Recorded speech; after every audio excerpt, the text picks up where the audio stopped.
noite. Essa noite especialíssima, que para mim é indescritível. Eu, agora há pouco, falei com a Adélia. Falei, você para mim é o meu sonho de consumo literário. Há 5 anos eu tenho tentado trazer essa mulher em Poços de Caldas. E finalmente, em 2014, eu consegui. Então é uma vitória minha e uma vitória de todos nós. Fico muito feliz. Mas para que isso também acontecesse, além de toda a nossa persistência, do nosso amor pelo que nós fazemos, por esse festival maravilhoso que tem crescido a cada ano, a gente não pode deixar de agradecer, primeiro a Deus, claro, ainda mais que a Adélia é uma pessoa religiosa, fervorosa, católica, apostólica, romântica, como ela diz, e eu acho que eu também sou e todos vocês também talvez sejam. E temos que agradecer sempre, né? Não só a ele, que está sempre nos guiando, mas aqui as empresas e pessoas que estão nos apoiando.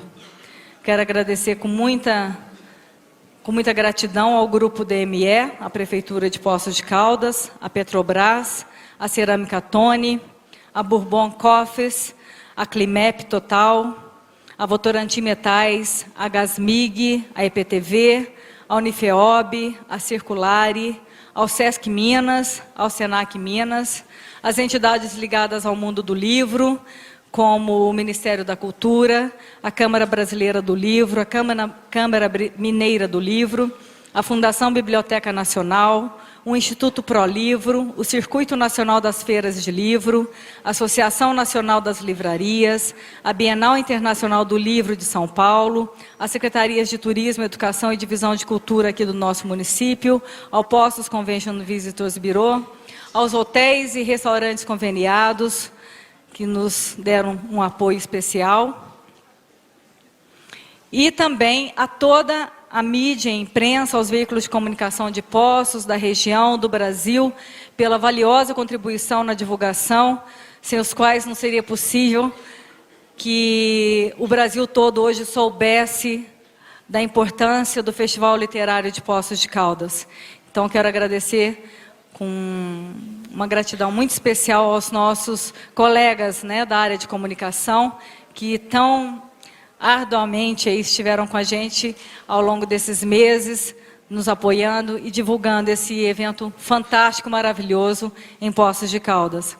Quero agradecer também aos locais que receberam o Circuito Pegada Literária, que foi um lançamento do festival esse ano e que foi muito vitorioso, né, que teve como objetivo e que tem como objetivo, que a gente pretende continuar realizando ao longo das próximas edições, que tem como objetivo levar literatura, cultura e atrações e atividades culturais para vários pontos da cidade, para que toda a cidade se envolva com o festival, para que toda a cidade aproveite essa atmosfera maravilhosa que o Flipostos traz para a nossa cidade, o bem que isso promove para a nossa cidade, para a nossa economia, para o nosso turismo, para os nossos negócios, para as nossas crianças, para os nossos jovens, para os nossos adultos, para toda a nossa população de Poços de Caldas e de toda a região do interior de São Paulo, que são muitas as cidadezinhas que frequentam o Flipostos.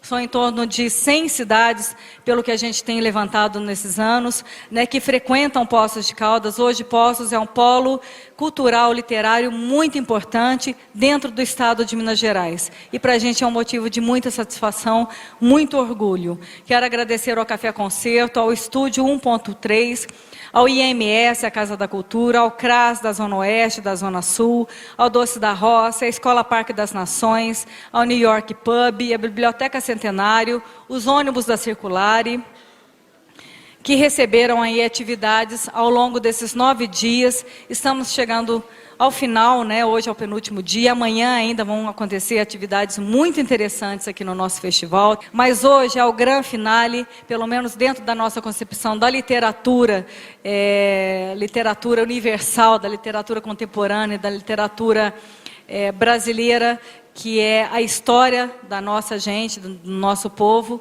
encerramos hoje com essa mesa maravilhosa que teremos aí a presença da nossa poeta Adélia Prado. Mas antes disso, eu gostaria de convidar um representante da entidade das entidades ligadas ao mundo editorial e dos livros do Brasil, né, que hoje, felizmente, o Flipossos tem o apoio, recebe o apoio de diversas entidades do mundo editorial, e sem os quais também não seria possível esse grande sucesso do festival. Então, eu gostaria de convidar o Ednilson Xavier, que é presidente da Associação Nacional das Livrarias, que vai falar aqui em nome de todas as entidades relacionadas ao mundo editorial e dos livros do Brasil.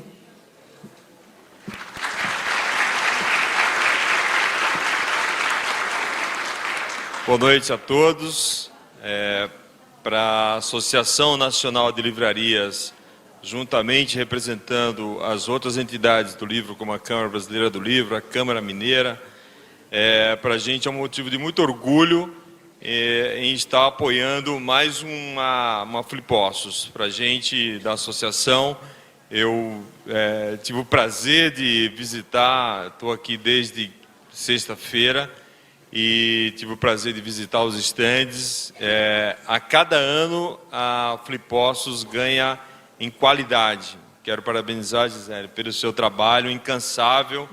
Essa mulher que a gente tem acompanhado de muitos anos, e não é à toa que Poços de Caldas hoje tem, se não me engano, a cidade com o melhor índice de desenvolvimento humano do estado de Minas Gerais. Isso deve-se a eventos como esse, gente. Então, que eventos como esse torna-se praticamente um dever do Estado. Nenhum outro prefeito certamente vai entrar aqui nessa cidade, seja o partido que for, e tenha a ousadia de acabar com um festival literário como esse. Então, isso é um brinde para a cidade.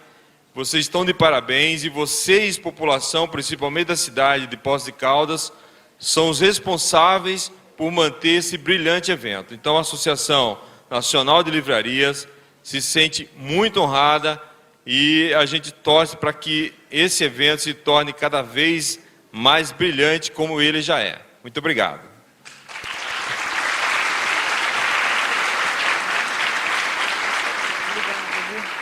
Quero agradecer ao Ednilson, que não fala só por ele, mas fala também representando aqui a Karine Panza, que é a presidente da Câmara Brasileira do Livro, também representando a Câmara Mineira do Livro, do senhor Zumar Wernicke, e outras entidades também ligadas a esse mundo maravilhoso do livro e da leitura. Bem, agora chegou o nosso momento especial. E como eu disse para vocês, é um presente que... Me desculpe a sinceridade, mas o presente é mais para mim do que para vocês. A verdade é essa. Né? Como eu disse, são 5 anos que eu estou esperando por essa mulher, e finalmente ela conseguiu se render aos nossos encantos. Então eu fico muito feliz de contar com a presença dela aqui, dessa mulher maravilhosa, que dispensa mais comentários. Querida Adélia Prado, vem, meu amor.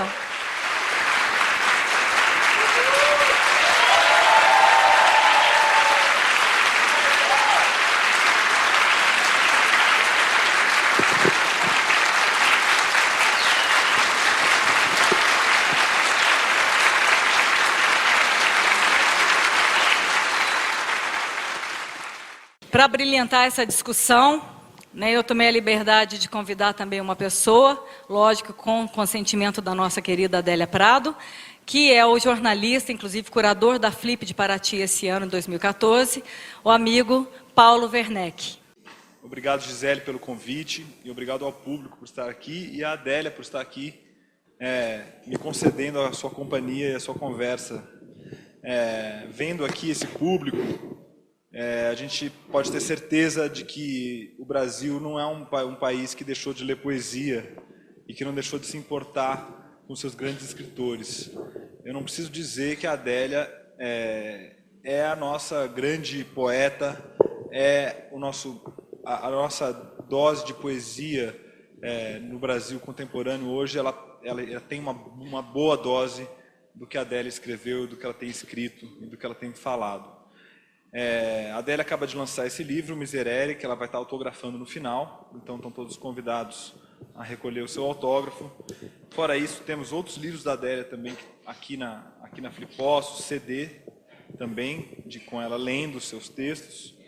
Então, é uma excelente e imperdível oportunidade de ter contato com uma das maiores autoras da literatura contemporânea latino-americana. Adélia Prado, você preparou um material sobre o afeto, né? O primeiro afeto que nós percebemos fora do útero é o afeto do abandono. A gente se sente abandonado quando nasce, porque a gente sai de um espaço muito confortável. E muita gente fala, fora os abandonos que sentimos, segundo alguns cientistas, dentro do próprio útero já. E pelo resto da vida, aquilo que nos felicita ou infelicita, que nos torna felizes ou infelizes, são os afetos, os sentimentos. Eu sou feliz ou eu fico feliz, não por aquilo que eu sei, mas por aquilo que eu sinto. Minha mãe achava estudo a coisa mais fina do mundo. Não é. A coisa mais fina do mundo é o sentimento. Aquele dia de noite, o pai fazendo serão, ela falou comigo: coitado, até essa hora no serviço pesado, arrumou pão e café e deixou o tacho no fogo com água quente. Não me falou em amor. Essa palavra de luxo. Esse afeto presenciado, sem uma palavra, ele ensinou para essa criança que viu esse acontecimento muito mais sobre o amor do que todo um discurso, do que todo um tratado de filosofia ou de psicologia sobre o amor. Porque foi um afeto real, vivido materialmente, no pão, no café, na água quente. E pelo resto da vida, estes sentimentos nos acompanham. Nós somos afetados pelos afetos. O afeto mexe com a gente. E por isso que a gente fala com muita propriedade. Eu vi uma coisa no caminho que me afetou muito. Me afetou significa, mexeu com o meu sentimento. Eu fiquei afetado. Não é uma coisa que eu entendi, mas que eu senti. Os afetos, os sentimentos, é que provocam casamento, provocam e desmancham, né? Casamentos, guerras, festas, cerimônias, liturgias e humores, bons e maus. Há uma gama incontável de afetos, e nós podemos nomear. Nós já nascemos com o que chamamos, alguns psicólogos chamam de sombra, a sombra do ser humano, e através da fé, das doutrinas, é chamada de pecado original. Tanto o pecado original das religiões, quanto a sombra dos psicólogos, é a mesma coisa. São sentimentos que nascemos com eles. Eu tenho uma amiga que diz, o homem já nasce bichado. Quer dizer, é muito forte, muito feio, né? Mas ela está correta nesse sentido, de que aquilo que é mal em nós, aquilo pior de cada um, já está comigo, é da condição humana. O eu ter ira, ódios, raiva, inveja, desespero, veneno dentro de mim. Ninguém se iluda com ninguém. Somos todos assim. É da condição, é a nossa parte sombria. É uma parte, a parte sombria. É a parte que nós chamaríamos aquela que o ego quer esconder. Porque nós todos, não é por maldade, nem por fingimento, mas temos uma máscara social que nos permite viver sem tirar muitos bifes uns nos outros, né? A gente é cortês, muito obrigado, dá licença, como vai? Isso permite uma certa civilidade entre nós. Mas conhecer uma pessoa profundamente, e a gente mesmo se conhecer profundamente, é extremamente assustador. É preciso muita coragem. Jung falava, quando o processo de individuação, que é o processo de tomada de consciência daquilo que eu sou, do ego e da sombra, daquilo que em mim não é bonito, não é bom, é uma tarefa que nós todos corremos dela. Muitos de nós, quando estamos fazendo terapia mesmo, quando chega essa hora da verdade, a gente fala, não, tá bom, agora eu dou conta de rodar assim mesmo. A gente corre. O fundo do tacho não é bonito, é a sombra. É onde a gente sabe que a gente desejaria que determinada pessoa não se desse tão bem assim, né?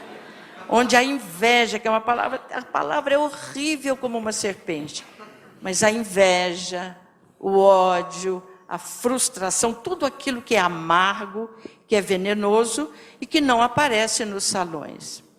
Mas uma vida humana que valha a pena só é possível com o enfrentamento deste lado pior de nós, desses maus afetos, os que geram as guerras, os que geram os assassinatos, as incompreensões, os rancores que amargam e azedam a nossa vida.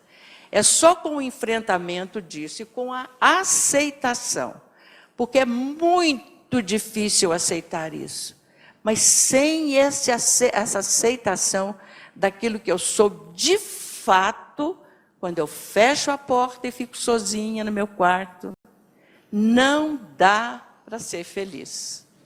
A felicidade supõe atravessar esse deserto, essa amargura. Isso é o que nós chamamos a paixão de Cristo, né? Que foi o homem mais individuado, que chegou à plenitude da consciência.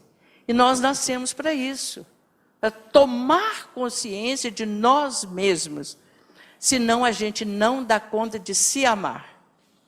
Esse afeto, porque nós todos queremos ser felizes.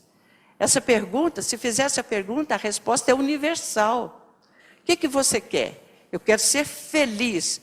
Não é que eu queira me dar bem, não. Eu posso até me dar mal. Mas eu posso me dar mal sendo feliz. E parece um paradoxo, e é um paradoxo, mas é assim. Porque supõe a aceitação dessa parte negra em nós. É por isso que dá uma certa desconforto quando eu falo, não, eu encontrei um sujeito, menino namorado, marido, amigo, bonzinho. Mas é um bonzinho que começa a açucarar, né? A fazer um melado, e não existe isso. Sobre toda pessoa bonzinha, existe uma fera à espreita. Então é muito bom que a gente saiba disso em nós. Em nós. A gente não sabe das reações mais inusitadas e bárbaras e primitivas de que somos capazes. Porque é a sombra em nós reage. Ela reage como uma serpente que você pisa nela.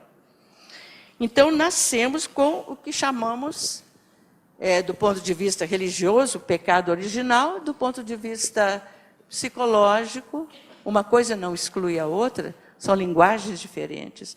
Nascemos com essa sombra que precisa ser enfrentada, aceita, para que as duas partes façam as pazes e eu me torne um homem inteiro, individuado, onde eu não fique identificada com os meus afetos, e eu saiba separá-los daquilo que constitui a profundidade da minha pessoa humana.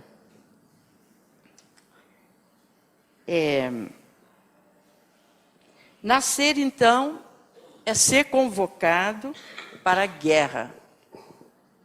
Eu vejo muitas pessoas falarem isso, principalmente pessoas da minha idade, né, que falam assim: agora eu já aposentei, já fiz tudo que eu tivesse, agora eu mereço um descanso. Eu acho que merecer descanso até uma criancinha merece, né? Mas ninguém merece, nem precisa do ócio. Fala assim, não, eu não quero saber de mais nada que me incomode. Então você já morreu, está morrendo. Está a caminho do adeus final, né?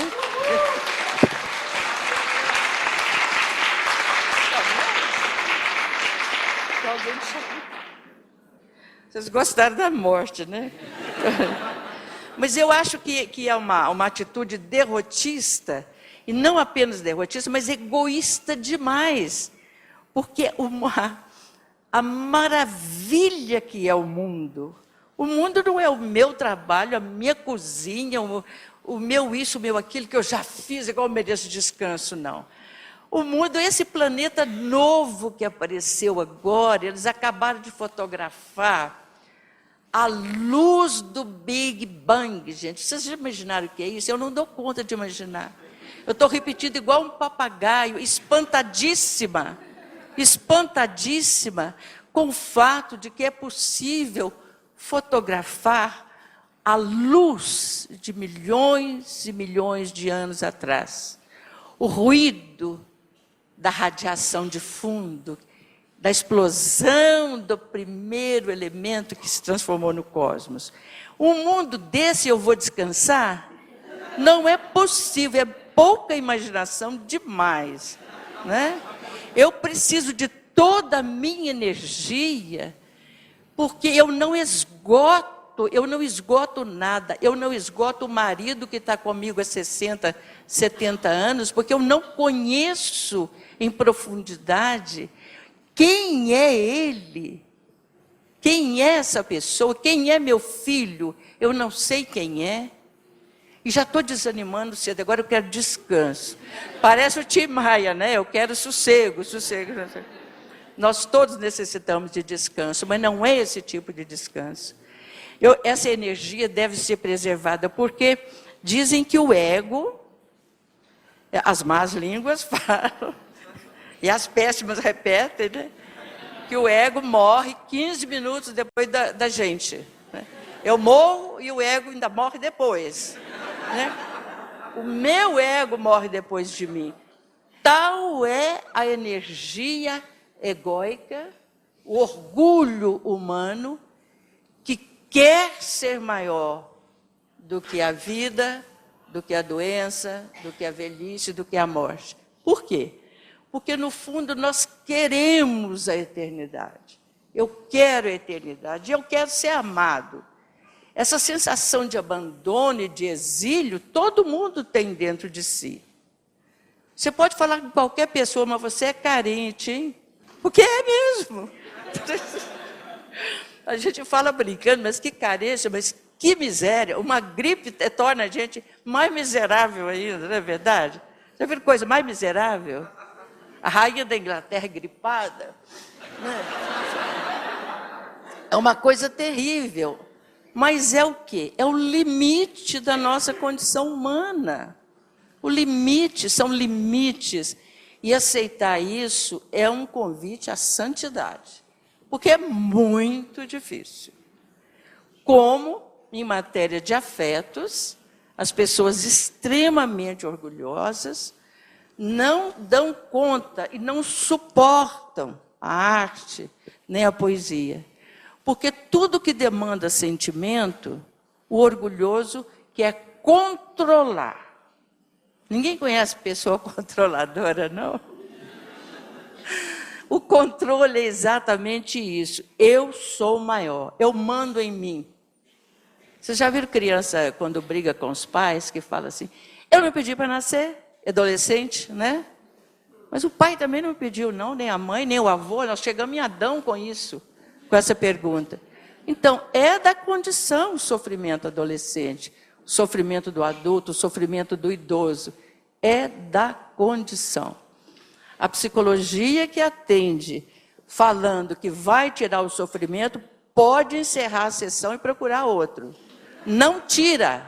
O próprio Freud, eu achei genial uma fala dele, quando ele diz assim: eu curo o sofrimento neurótico das pessoas para que elas se curem e vão sofrer o sofrimento real. Pois é, o sofrimento real não tem nada a ver com o neurótico. É o sofrimento do enfrentamento. E a neurose em nós é uma capa. O neurótico sofre, mas é um sofrimento amado, para ele se proteger do enfrentamento da realidade. Que é a coisa mais difícil que tem. Não mexe não, tá bom assim, tá bom, não mexe muito não, tá bom aí. E não tem coisa mais encantadora, mais maravilhosa, é para essa aventura que nós nascemos, para o enfrentamento da realidade. O que é a realidade? Nós também não sabemos, não. Mas não é o sofrimento neurótico. Não é a fuga. É o enfrentamento.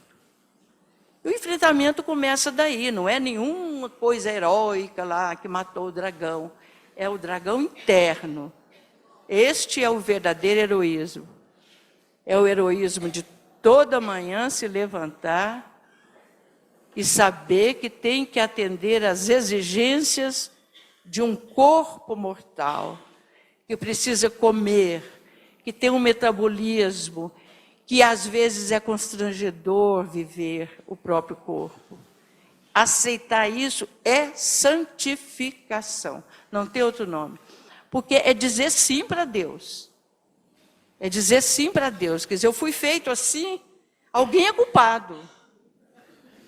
Gente, é a história de Jó. O Jó é um arquétipo, né? Tanto que a gente fala, está sofrendo feito Jó. Sofrer feito Jó é muito bom. Eu ouvi outro dia uma pessoa num câncer terminal e que falou uma coisa, mas que me afetou, vou falar em afetos, profundamente. Ele falou assim, como uma visita: estou sofrendo como um cachorro. Quer dizer, era uma dor insuportável, quase tirando a dignidade dele de ser humano. E, no entanto, essa pessoa estava ali. E Jó falou, mas está insuportável, eu não aguento mais.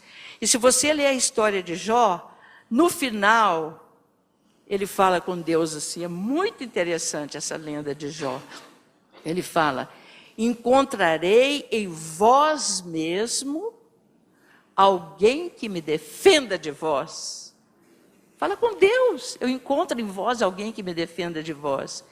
E ele falou, eu reclamava de vós, porque eu ouvia dizer como era o Senhor. Agora que eu vos conheço, me prostro no pó e na cinza. E nesse momento ele se reconcilia com a condição humana dele. É maravilhoso, quer dizer, é um homem que atravessou uma guerra interna. Essa é a pior das guerras. A guerra da Ucrânia contra a Rússia agora é um exemplo, como é que fala a palavra? Não é exemplo, não. É um retrato da guerra interna de cada um, de cada nação, de cada povo, de cada pessoa. Porque a guerra real é essa. Mas essa sombra se transforma em guerra entre nações, entre países, entre pessoas. Então, nós vivemos e reagimos com os afetos. É só afeto, é o que eu sinto, é o que eu quero, é o que eu desejo, é o que eu amo, é o que eu não amo. E aqui, para a solução disso aqui, quando Jó reconhece que a condição dele é aquela, e ele fala, o que ele descobre é quem sou eu para me revoltar contra essa condição. A gente fala, eu estou revoltado porque eu estou doente. Eu estou revoltado porque eu perdi meus bens. Você se revolta contra quem? Contra quem? Né? Contra a própria condição humana. E a gente quer uma pessoa que carregue essa culpa por nós. Mas a culpa aí no caso, a sombra, o pecado, vamos dizer, tem que ser enfrentado dentro de nós. Agora, quando nós queremos, aquilo que a gente estava dizendo, queremos ser felizes, amados e respeitados. Isso é afeto, é sentimento. Eu quero ser um cidadão, eu sou uma pessoa humana. Porque há uma dignidade original em nós também. Apesar de sermos essa misériazinha, temos também uma grandeza original, que nós chamamos de dignidade humana. E isso, quando é machucado, quando é burlado, realmente é crime. Vocês reparem que esse fenômeno foi para o Código Penal. Por exemplo, se você reage negativamente com relação à raça, à cor, ao credo religioso das pessoas, isso você está reduzindo a pessoa àquela coisa. Eu não posso, nessa situação agora, que é um fato tão recente, citar o que aconteceu no campo de futebol, todo mundo está sabendo, com o jogador Daniel Alves, né? Que ele foi insultado como macaco e jogaram uma banana para ele. Por que foi tão odioso aquilo aos olhos de todo mundo? Ele foi... quem insultou estava afetado pela sombra da ira, pela raiva, pela diferença, pelo orgulho. Ele não é igual a mim. E o outro foi afetado na sua dignidade humana. Ele foi burlado, roubado da sua dignidade e se transformou numa coisa. Isso que é a humilhação de qualquer racismo. O crime de estupro e de pedofilia, o horror dele, ele é hediondo, é por causa disso. A pessoa que foi atacada, ela está atacada naquilo que ela tem de mais sagrado.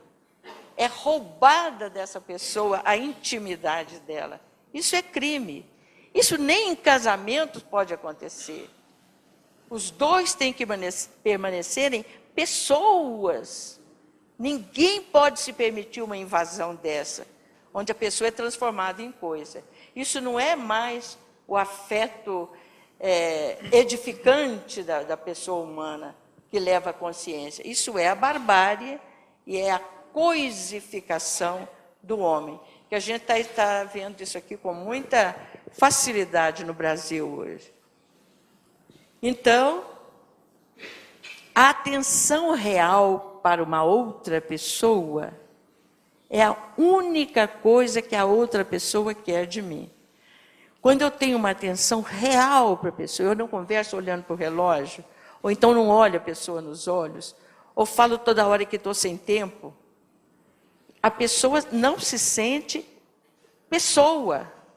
Ela fica diminuída na sua pessoalidade, na sua dignidade pessoal. É por isso que é tão sofrido. Por isso que as pessoas que não recebem amor são tão amargas, que estão despojadas daquilo que lhes faz aparecer como pessoa. Como a moça que fala, eu preciso arrumar um namorado, nem que seja para me proibir de passar batom, porque ninguém me proíbe de nada, quer dizer, ninguém me enxerga. Eu quero existir. Me bata, me proíba, me trate como pessoa. Todo mundo quer existir, quer ser amado, respeitado. Isso é que é respeito. Atenção real para outra pessoa, seja a pessoa qual for. E isso demanda o que de nós? Demanda tempo, demanda a abertura do coração, demanda a morte do ego. O egoísmo é isso, eu me colocar no centro e as outras pessoas estão a meu serviço. É o carteiro, é o porteiro, é o garçom, é o motorista. Há pessoas que não enxergam a sua condição comum de ser humano. Isso mais antipoético impossível, né? Então, e sem esse trato amoroso com o outro e com nós mesmos, a começar de nós, amar o outro assim como eu gosto de mim mesma, não há um bem material, prestígio, dinheiro, fama, que cubra esse buraco no coração. E o amor para o outro, para a humanidade, é um amor radical. Ele é radical. Fala assim, eu amo você porque é bonito, não vale. Eu amo você porque é rico, piorou. Né? Eu amo você porque você, sempre que eu preciso, você me serve. Isso não é amor. Não tem nada a ver com amor. Amor é coisa para as pessoas violentas. O amor é violento, porque ele viola, em primeiro lugar, a dureza do meu coração. Tem um texto bíblico maravilhoso, não tenho certeza se é de Isaías, que todo mundo oferecendo sacrifícios e tudo, ele fala, meu Deus, corta o prepúcio do meu coração, me humaniza. E tem um poeta inglês maravilhoso, é John Donne.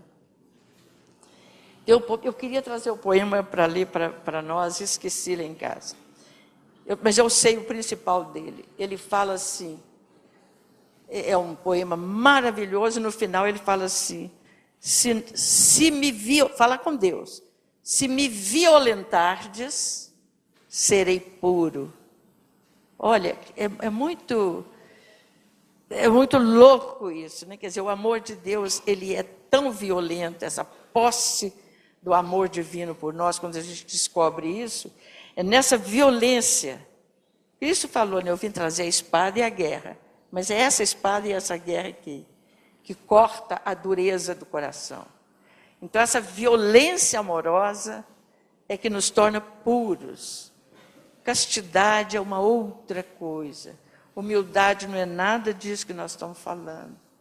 Eu acho que a humildade mais terrível e que é capaz de me tornar santo, sem milagre, igual ser canonizado, igual os 2 papas.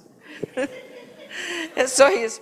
A pessoa que se aceita como ela pode pedir a intercessão dela, que ela já virou santa. Porque é a coisa mais difícil. E se for mulher, é quase impossível. Um homem santo é mais fácil do que uma mulher santa. Isso todo mundo sabe, né, gente? Todo mundo sabe.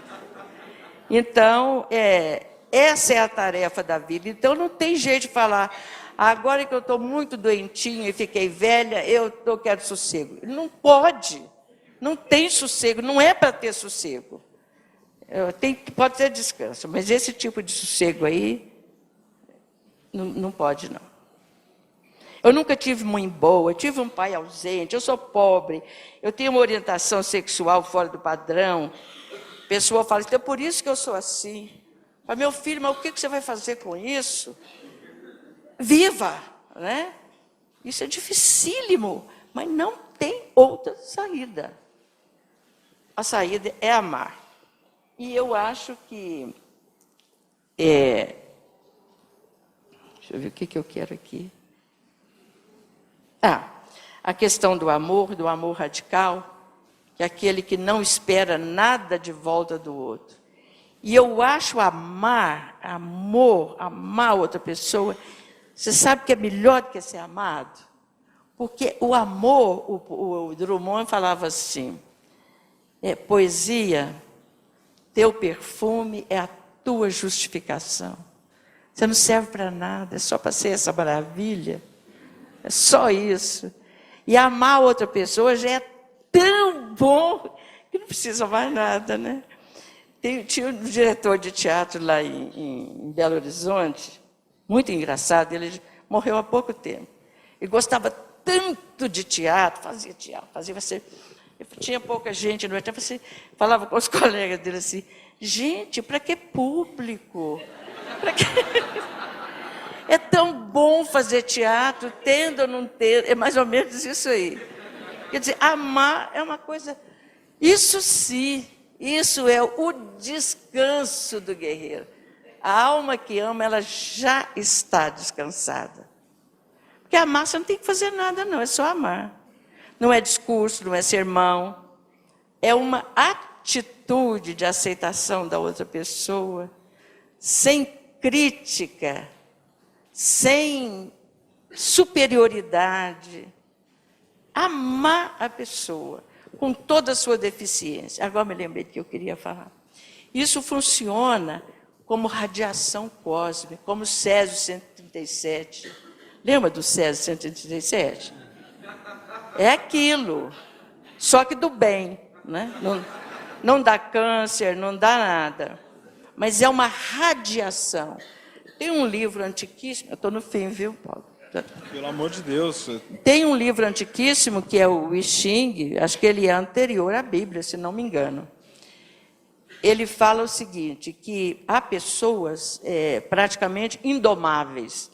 Pessoas que você fala, aquele lá não tem jeito mais não. A gente fala tanto isso das pessoas, né? Ele é encarniçado no seu vício, ele é isso, ele é aquilo, ele é mal-humorado. Então, esse conselho, ele nem é cristão, isso não é um livro cristão, não. Ele fala assim, se você ama essa pessoa, não precisa discursar para ela, não. O seu amor, nós somos animais, nós temos auras, radiações.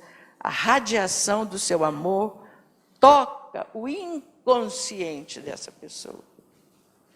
É como a menina que viu a mãe esquentando água para o pai que ia chegar do serão e falando, coitado, ele está até essa hora no serviço pesado, vou deixar pão, café e água quente aqui para ele. É isso, é mais simples do que a gente pensa, são atitudes. A gente deve falar o menos possível. Experimente fazer isso hoje, quando chegar em casa. Você fica em silêncio, mas é bom demais ficar calado. Bom demais. Mas não é aquele silêncio emburrado, não. Aquele silêncio emburrado é terrível, né? Aquele silêncio que fala, você vai ver. É o silêncio de quem tem uma audição, uma escuta para a outra pessoa. Se nós não tivermos escuta, gente, não adianta sermão. Não adianta. Não adianta. Eu vi uma pessoa lá, antes de eu vir para cá, um dia antes, falar assim, dona Adélia, eu estou desanimada, que o padre na minha igreja, ele não gastou meia hora para celebrar a missa, o povo ainda estava chegando e ele já estava acabando. E é verdade, isso tem acontecido, a decadência, né, da nossa igreja. Então, os padres cansados, né? Então, o que ela estava reclamando, é uma pessoa muito simples, uma empregada doméstica, ela falou, não tem base isso não, está doido. O povo está chegando e já acabou. Aí o que é? Está faltando... E dia, eu tenho que sair correndo porque eu tenho que celebrar na outra paróquia. Celebre uma vez por mês, mas celebra direito. Direito! Fazendo pausas, tendo escuta para a palavra que ele mesmo está falando, a palavra de Deus que ele está falando. As pessoas percebem. Todo mundo percebe quando você está atento ao que ele está falando. Todo mundo sabe. Não, falei, eu vi que ele não escutou nada. Isso é terrível.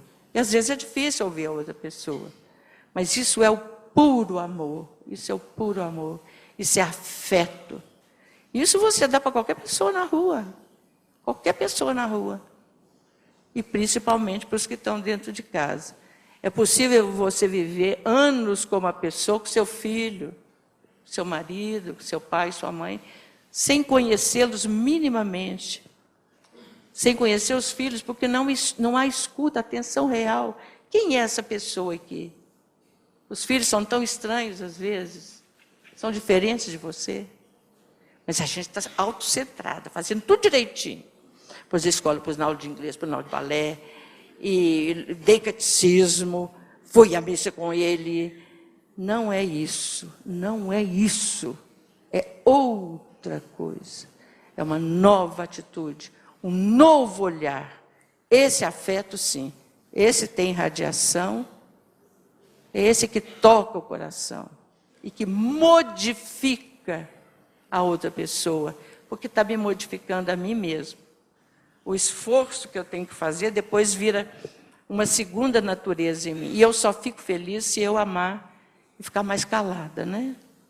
Por isso que eu vou encerrar. Agora vou ler poemas. O poeta ficou cansado.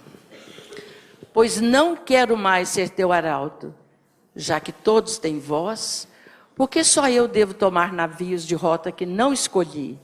Por que não gritas tu mesmo a miraculosa trama dos tiares? Já que tua voz reboa nos 4 cantos do mundo. Tudo progrediu na terra. Insistes em caixeiros viajantes, de porta em porta, a cavalo. Olha aqui, cidadão, repara, minha senhora, neste canivete mágico. Corta, saca e fura, é um faqueiro completo. Oh Deus, me deixa trabalhar na cozinha, nem vendedor, nem escrivão. Me deixa fazer teu pão. Filha, diz-me o Senhor, eu só como palavras.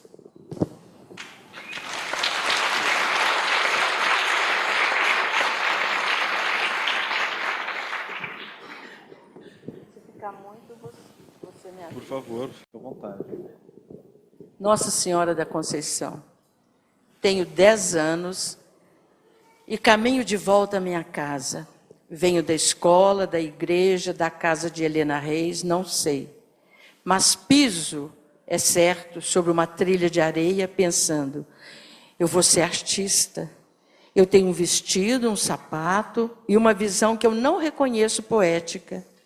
Um mamoeiro com frutas sob muito sol e pardais. Não a perderia, porque era o bom sem fim, como rosais, uma palavra anzol. Puxava calor, meio-dia, presas de ofídio, diminuta aflição, gotículas, porque a Virgem esmagava o demônio com seu calcanhar rosado. Só porque achei sua binga e seu pito, meu pai falou, eita menina de ouro. Ele foi injusto outras vezes, mas perdeu tardes atrás de sabugueiro para curar minha tosse. Parece que vou me entristecer, desanimada de lavar hortaliças, tentada ao jejum mais duro. Não como, não falo e não rio, nem que o Papa se vista de baiana. Virgem Maria, o tempo quer me comer, virei comida do tempo. Me ajuda a parir esta ninhada de vozes, me ajuda, senão este conluio de sombras me sequestra, me rouba o olho antigo e a paixão viva. Ao sol do meio-dia, a casa fica suspensa, a rua fica suspensa, e a fala de minha mãe sossega as borboletas. Flor bonita no pé. Eu vi o quintal vibrando e eu reagi brutamente, porque era inarticulável. Quiseram me bater por causa da minha cara de quem tinha brincado com o menino. Eu só achei para dizer, Deus mora, mãe, nunca morreu ninguém.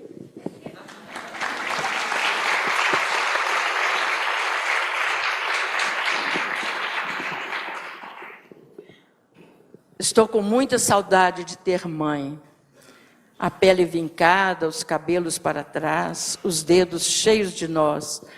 Tão velha, quase podendo ser a mãe de Deus se ela não fosse tão pecadora. Mas essa velha sou eu. Minha mãe morreu moça, os olhos cheios de brilho, a cara cheia de susto. Oh, meu Deus, eu pensava que só de criança se falava as órfãs.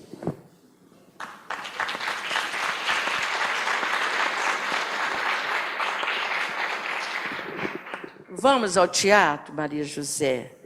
Ah, quem me dera. Eu desmanchei para a rosca 15 quilos de farinha, eu estou podre. Outro dia a gente vamos. Falou meio triste, culpada e um pouco alegre por recusar com orgulho. Teatro, disse no espelho. Teatro, mais alta e desgrenhada. Teatro. E os cacos voaram, sem nenhum aplauso, perfeita.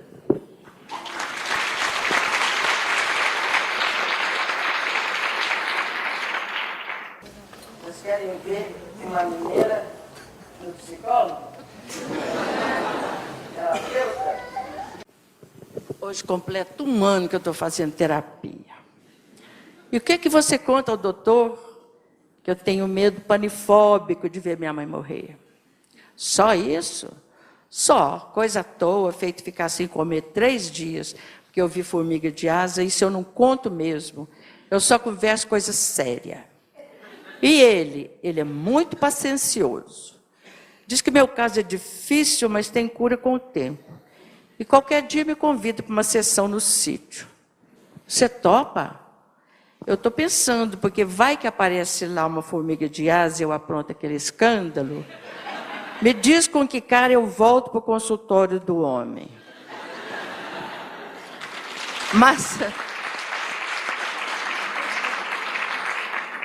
Mas ele está lá para isso. Isso o quê? Tchauzinho, Catarina. Tchau.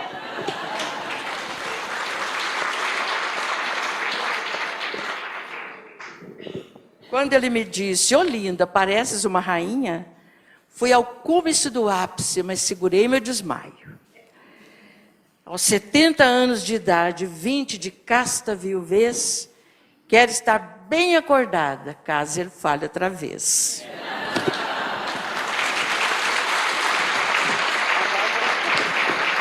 Vamos Eu queria conversar um pouquinho, né? Eu queria me atrever aqui a pedir para você ler mais um do livro novo, Tá.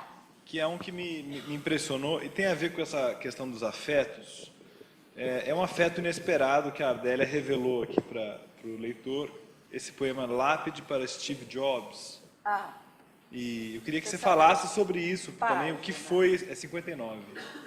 Que você falasse também por que o Steve Jobs te inspirou esse poema, né? Lápide para Steve Jobs. A Deus entrego meus pecados, entrego-os a quem pertencem. Não a Satanás, que é um dos nossos, e sofre também o tormento dos filhos que têm o pai ocupado em alimentar pardais. Nem torres que tocam a lua, ou que quer que nos roube o fôlego, fazem assomar seu rosto. Por que nos abandonastes? Vosso filho soube na obediência da morte, e o que se viu foi só um tremor rasgando a pele da terra. Alguém no derradeiro instante exclamou, ó, ó, e fechou os olhos. Eu não tenho aonde ir, tudo me ignora. Ignoro tudo, pois sou natureza. Um beija-flor enfia numa flor natalina o seu bico comprido e come, e bebe, e voa. Não pousa no meu ombro, não bebe do meu olho a água de sal. Por agora o que me faz prosseguir é sua indiferença, esta ausência de milagre.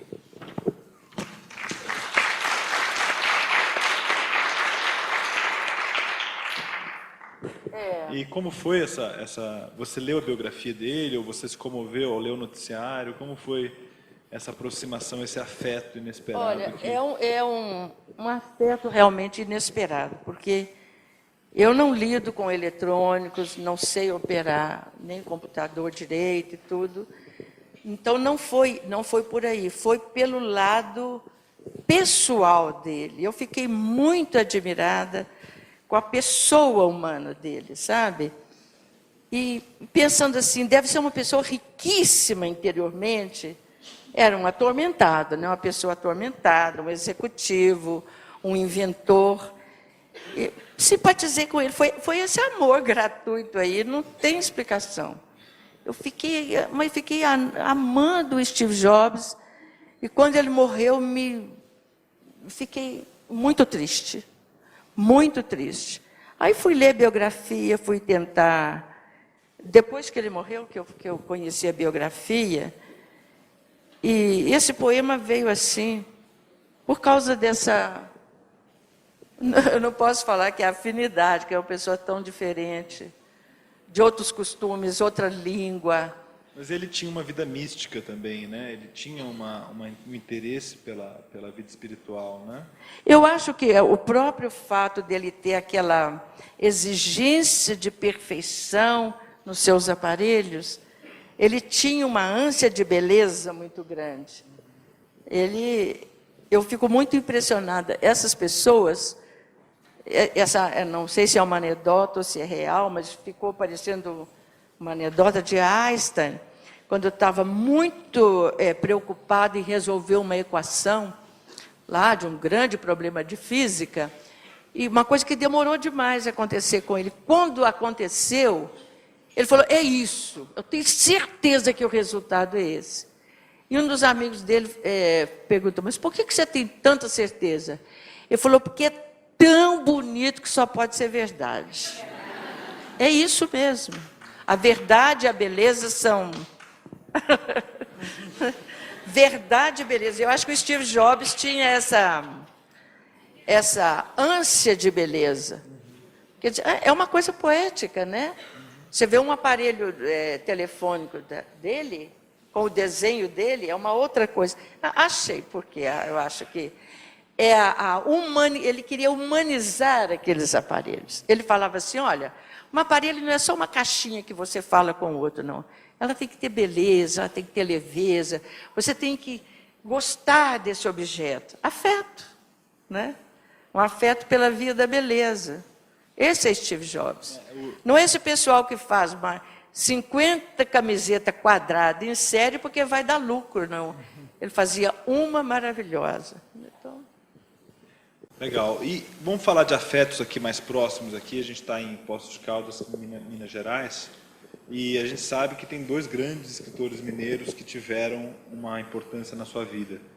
Um deles é o João Guimarães Rosa e o outro é o Drummond, Carlos Drummond de Andrade, que esteve na origem da sua carreira poética, pelo menos quando você começou a publicar, né? Então a Gisele até me pediu para que você lembrasse esse momento do seu contato com o Drummond e qual é o peso que tem o Rosa na sua vida de escritora e sua vida... o Drummond, ele já está nervoso de tanto que eu falo isso, né?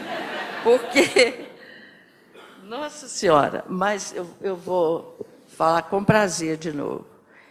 Ele falou comigo que eu era poeta, né? Quando ele viu os textos, falou, é texto de um poeta. E quem é essa senhora, né? Que é a historinha, né? Quem é essa senhora, onde mora, aquela coisa toda. Eu mandei por assim, né? Você mandou pelo seu editor, que era o Pedro Paulo Sena Madureira? Ou... Não, eu não tinha editor, não. Eu mandei os poemas, alguns poemas originais. Eu nunca tinha feito livro nenhum.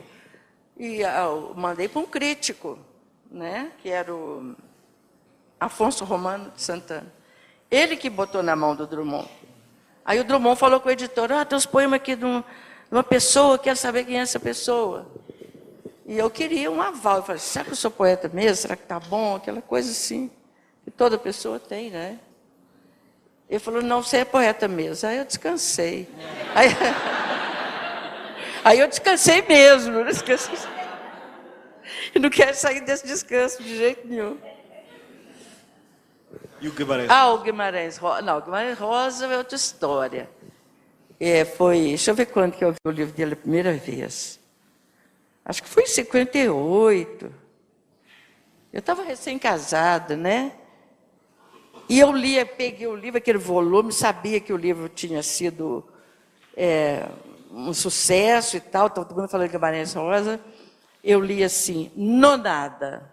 Ele começa o livro assim, nonada.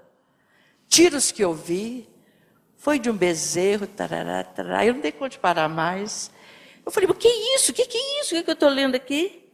E é uma maravilha, né? Aí comecei, isso eu já tinha voltado para Divinópolis, e meu marido foi ao Rio. Ele falou assim, tudo que você achar desse escritor, você traz para mim. Eu só não li o que ele não escreveu, sabe? Mas o Guimarães Rosa, tudo que é possível falar sobre Minas Gerais, está ali. É a mineiridade sem nenhum bairrismo, sem nenhuma chatice, sem pão de queijo, sem... Então, é a alma da mineiridade, sabe? É maravilhoso, é maravilhoso. Eu não tenho outra palavra para falar. É um universo. Eu conheço um alemão que mora até hoje em São Gonçalo do Rio das Pedras, que leu, porque ele tem um tradutor, ele tem tradutor em todas as línguas. E ele foi traduzido para o alemão, essa pessoa leu o livro dele em alemão, estudou português, isso ele me contou, estudou português, veio para o Brasil, morou aqui para ler Guimarães Rosa no original. Você imagina a força dessa literatura, a força dessa palavra. É o maior, né? Ele Drummond. E você recebe muitos contatos de jovens poetas também, mandou para o Drummond seus manuscritos, você constantemente recebe originais? Eu recebo e não tenho nem condição de responder todo mundo, porque é um volume muito grande e eu não tenho um secretário, não tenho uma pessoa que possa fazer isso. Igual esse pessoal chique que tem uma secretária que responde as cartas para eles, né? O Obama me escreveu, olha aqui que beleza, né? Mas são pessoas, evidente que tem que ter uma coisa assim, mas no caso doméstico como é o meu, quando eu acho um autor maravilhoso, eu faço o que o Drummond fez. Falei assim, procure o editor tal e mostre seu texto. Procure um crítico, né? Agora, as pessoas às vezes querem prefácio. Prefácio eu não dou conta de fazer, não. Porque sabe por que prefácio? O prefácio é um elogio, né? E a pessoa às vezes está muito verde ainda, né?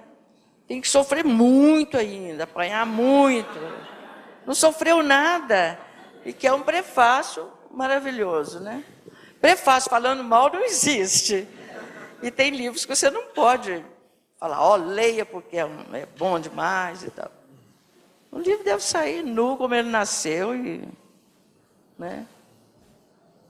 E você, sendo uma grande leitora de Guimarães Rosa, mas tendo descoberto ele antes de publicar, se não me engano, muito antes, muito antes. Antes de você publicar, né, evidentemente, você resistiu a uma tentação comum de quem gosta de Guimarães Rosa, que é de arremedar o estilo dele. Mas eu arremedei, uai. Arremedei. Eu lembro, eu estava longe de fazer 40 anos ainda, né? Eu escrevi uns textos, e assim, imitando Guimarães Rosa, né? Aquelas acontecências dele, né? E mandei para um Belo Horizonte, um crítico lá, uma pessoa muito conhecida, e graças a Deus ele me fez um favor de escrever falando assim, está muito parecido com Guimarães Rosa. E Guimarães Rosa é só minha filha. Graças a Deus. Eu imitava demais também quando eu estava na escola de segundo grau, né? Até quando eu era um poeta que a gente recitava muito nas nossas festas de professora, de tudo quanto é. Era Augusto dos Anjos, né? Augusto dos Anjos é teatral, dramático, eu fazia o maior sucesso falando aquilo lá. Então eu era recitadeira da escola. São os poetas que a gente amava, né? Castro Alves, Bilac, Cecília Meirelles, Jorge de Lima, que eu conheci mais tarde. O Jorge de Lima, eu queria consertar um poema dele quando eu estava no grupo, sabe? Você chegou a contar isso para ele alguma vez? Não, o Jorge de Lima eu não conheci, não. Mas tinha um poema dele, eu acho que ele estava escrevendo dentro daquele viés modernista, né? E eu acostumada com Bilac, Castro Alves, os sonoros e tal. Eu falava, mas eu estava no grupo, viu, gente? 10 anos que eu tinha só. Eu falava, isso aqui está ruim, está ruim. Mas era questão do ouvido, da questão, porque a poesia é puro ritmo, né? Eu acho que até hoje eu não gosto desse poema, não.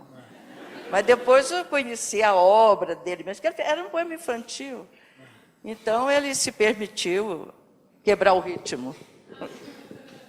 E o Augusto dos Anjos é um autor que tem muito a ver com a sua poesia, me parece, né? Ele era muito... Esse lado sombrio, escuro. Ele era escuríssimo, né? Escarra nessa boca que te beija, nossa senhora. Ele é desse jeito. Ele era, não sei se médico ou farmacêutico, tá cheio de mercúrio, de mertiolate, mas o grande poeta, grande poeta. E era um grande egocêntrico, né? O livro dele é conhecido por ter escrito "eu" na capa. O livro dele chama Eu. Eu.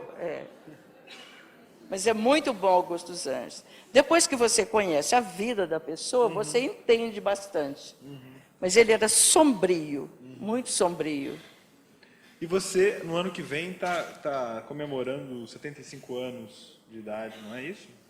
Quanto você falou? Que bom que você falou. Quanto você falou? Te deu um desconto, né? Hoje são 80, Ele me deu um desconto. 80 anos. Não, eu tenho 78 anos. 78. E você está preparando, você como uma grande escritora, tem sido homenageada aqui na Fripostos, em todos os lugares onde você passa. Esse tipo de consagração, como é que você lida com isso na sua poesia? Eu lido de um jeito, quem tiver bagagem aí para me emprestar. Você está com bagagem? Não. Sabe como é que eu lido com isso até hoje? É assim, bagagem. quer ver? Eu fiz um livro, mas não perdi a poesia.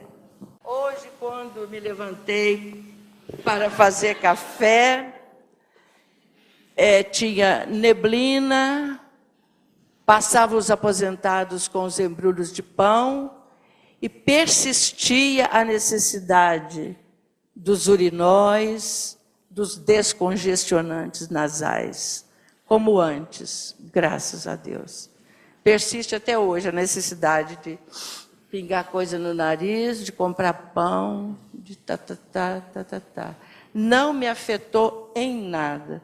Mas isso não é vantagem minha, virtude minha, não. Essa coisa, acho que eu nasci protegida com isso.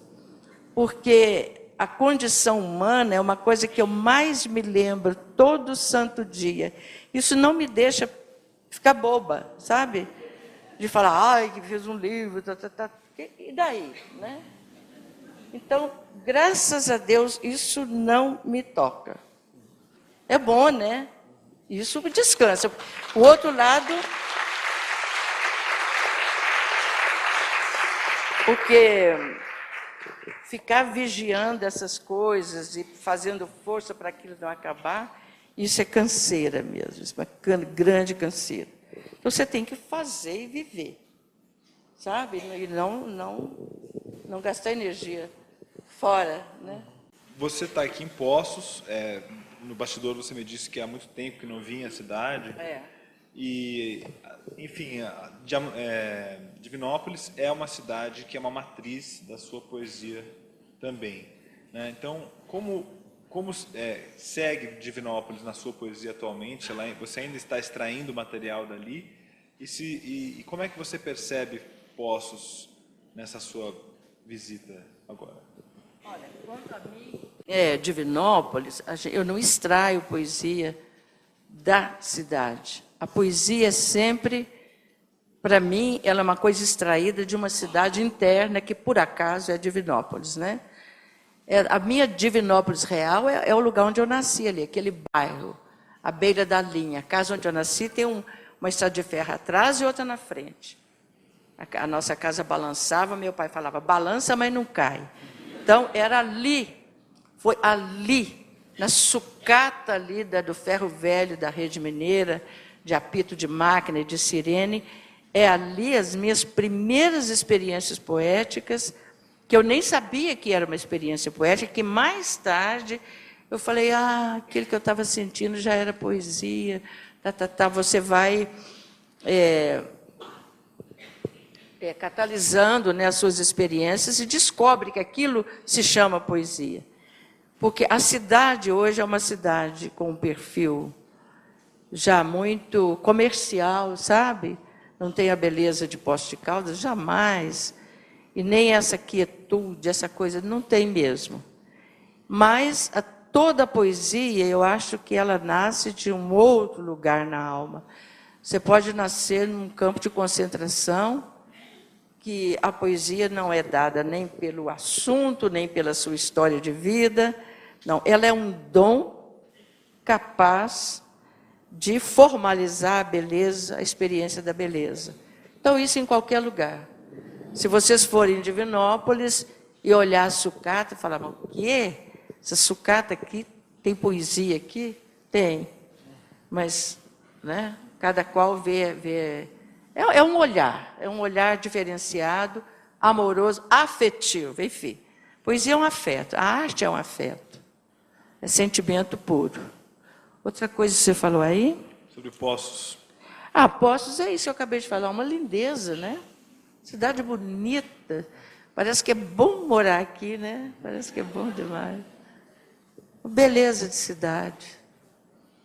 Eu não conheço, assim, a cidade como a vida social, né? E que as desigualdades, enfim, os conflitos sociais da cidade.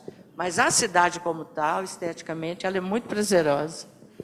E com a qualidade que está sendo feita a feira literária aqui. As feiras literárias no interior são maravilhosas. De Araxá, agora estou vendo a de Poços, né? Muito bonito. As pessoas parecem que estão mais, não sei, mais humanas, não sei. Outro dia eu perguntei, se vocês me responderam, eu perguntei a um irlandês, eu falei, tem uma lenda que São Patrício tirou as cobras da Irlanda. Ele falou, é verdade, eu falei, lá só tem cobra de 2 pernas. Então, eu estou falando que a cidade é maravilhosa, eu não conheço os mares, mas isso que a gente sente é muito bom. Esse poema eu gosto muito, é do Bagagem, um livro que traz um clima de quase 40 anos atrás. Deixa eu ver se eu vou dar conta de ler. Louvado sejas, Deus, meu Senhor, porque o meu coração está cortado à lâmina, mas sorrio no espelho ao que a revelia de tudo se promete. Porque sou desgraçado como um homem tangido para a forca, mas me lembro de uma noite na roça, o luar nos legumes e um grilo, minha sombra na parede. Louvado sejas porque eu quero pecar contra o afinal sítio aprazível dos mortos, violar as tumbas com o arranhão das unhas, mas vejo tua cabeça pendida e escuto o galo cantar 3 vezes em meu socorro. Louvado sejas porque a vida é horrível, porque mais é o tempo que eu passo recolhendo os despojos, velho ao fim da guerra como uma cabra, mas limpo os olhos e o muco do meu nariz por um canteiro de grama. Louvado sejas porque eu quero morrer, mas tenho medo, e insisto em esperar o prometido. Uma vez, quando eu era menino, abri a porta de noite. A horta estava branca de luar, e acreditei sem nenhum sofrimento. Louvado sejas.